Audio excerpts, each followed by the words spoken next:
Hello friends, this is Mohammed Shakil here from How Engineers Do It, and welcome to the series Practice with Me Sessions, SolidWorks Beginners. Few things before we get started. If you're not in the first video of the series, you would probably miss something useful. Practice with Me sessions are designed in a way to explain tool to the beginners by actually working on the simple projects.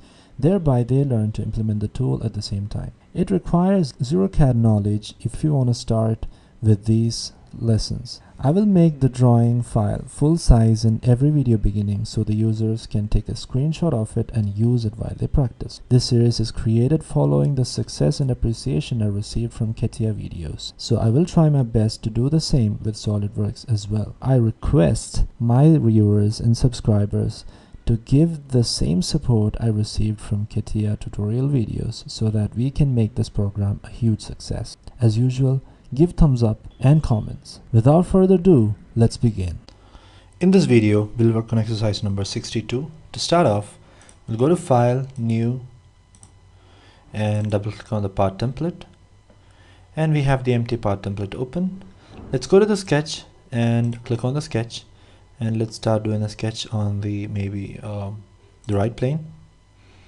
Alright, now we're going to create this profile here. So we'll simply draw a rectangle here, and then we'll use a line and just draw a line this fashion and trim out the remaining things. And also we'll just draw a center line and use symmetry command. Oops. The third one, and go for symmetric, tick mark, and also select this line and this axis line and go for this line and the axis line and go for symmetric once again, tick mark. Now let's start dimensioning the drawing here. That'll be 60. And the overall length will be 120.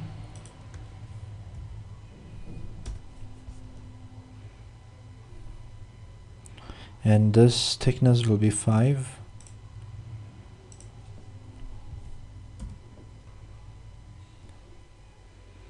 And the overall height here will be 15.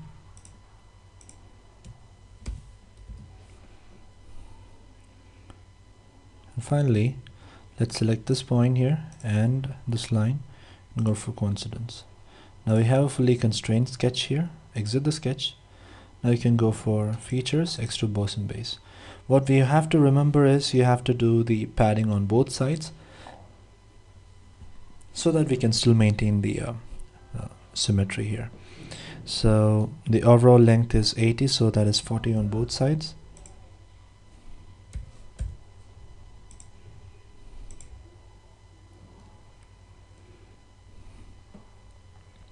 And we have to create 4 holes.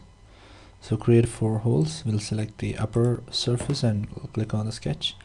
We'll simply draw 1 hole here and dimension that hole as how much? Diameter 10. And on all 4 sides, right? So from here to here it is 25. That's 25. And the distance from here to here it is 60 and 90, so that should be 45.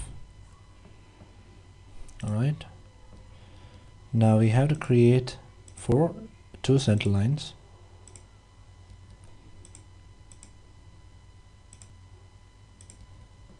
I'm going to create mirror entities and mirror about this axis here, tick mark. We'll select these 2 circles here and we'll go for mirror entities and we'll mirror it about this axis here. Oops, not this, delete this axis here and click on the tick mark, and we have all the 4 circles created there. I'll just simply go for extruded cut and we'll just do an extrude cut through, that is up to next here, and tick mark. Now we have those holes created as well. Now the next thing would be to create this circular portion here.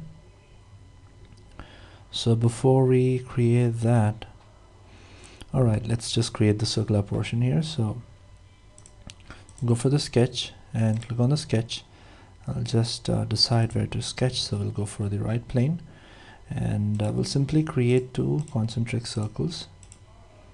I'll start dimensioning that. That's diameter 70 and 50, so that's diameter 70 and 50. Alright, now smart dimension. Alright, now this center of the circle is lying at a distance of how much? 60. So 60 from the top, so 60.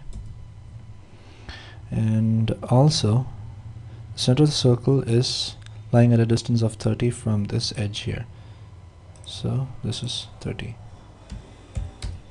So as soon as you do this, you can see that it's fully constrained. Exit the sketch. Now you can go for features, extrude boson base, and this will be at the overall extrude length is 60, so it'll give 30 on both sides here, 30 on both sides. That's done. Now you can rotate and see that. And the next thing would be to again create sketch on looks like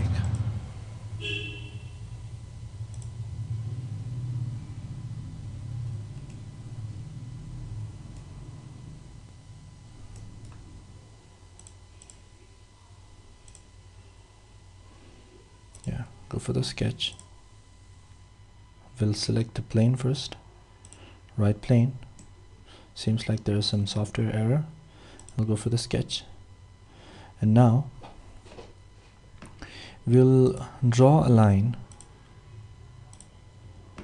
and I'll just draw one more line here from the center of the circle downwards. I'll just draw a line here as well. Just make sure that this is tangential here, tick mark, and use the trim command. For using the trim command, just take this and go for convert entities. You can just simply go for trim command and just trim all this remaining portions off. Right, now take the smart dimension, and from this point to this edge will be 35, and what else? Just need to make sure that the sketch turns black, but in this case it's not happening, and so there's something wrong, I believe. So let's just take the arrow. Yeah, you can see that it's still moving out, so just take this point and place it over here. Now you can see that that's constrained. I just try to move this around. You can see that's still moving here. So take this point and this center and go for vertical, and you have it fully constrained. Now one more thing to worry over here is, as you can see, we are just creating this portion and we are making it till here, right? As you can see, this thickness is from here to here, and if we gotta extend this half of this block size, so that we'll have a little bit more, and then we can just take that face and extrude, right? So I'll just do one thing. I'll just draw one more line here. Okay, and I'll just make this as for construction, and here I'll go for extend entities and extend this, and extend entities here, extend this as well, and just trim entities and trim this portion and this portion here, and finally just give the distance as 5. Okay, we have that done, and just make sure that it's fully constrained once again. Okay, Again, just make sure that this point is lying over here and it's constrained. Now it's fully constrained. Exit the sketch. Now I can go for features, extrude boss and base. That'll be of 10 on both, so 5 on both sides. 10 is the overall length. So now we have that done there. Alright, good. Now you can select this face here and go for the sketch, and simply you can do is select this circle here and this line. You can simply go for convert entities, and simply you can create an axis line and select this line here and go for mirror entities and mirror about this line here. Oops. Select this line here and go for mirror entities and mirror about this axis here and tick mark. You can go for trim entities, and you can simply draw one more line. Okay, that's good. Now let's just make sure that things are okay here. Okay, now you can just exit the sketch and simply go for features, extrude boss and base, and this length would be let's see, so this is 80, right? So from here to here it's 40, but you still need, okay, oh, it's just that you just have to extrude it up to the surface, and you can just select this surface here and tick mark. That's enough. So that's it, and I think we don't have to create any more holes or anything in this. I hope you enjoyed. Thank you and stay tuned. Thank you for watching. If you have any doubts on this video, put them on the comment section and I'll try to respond to them as early as I can. If you think my videos are helpful, hit the like, subscribe and share button. If you're interested to get How Engineers Do It t-shirt, you can get it by contacting me. I've put an image of it on the next slide. Here's a t-shirt. If you've got any CAD related requirements, don't hesitate to contact me anytime. I'm always looking forward to work with you. You can personally get in touch with me at ketia.pro.user@gmail.com. Thank you for your time and stay tuned.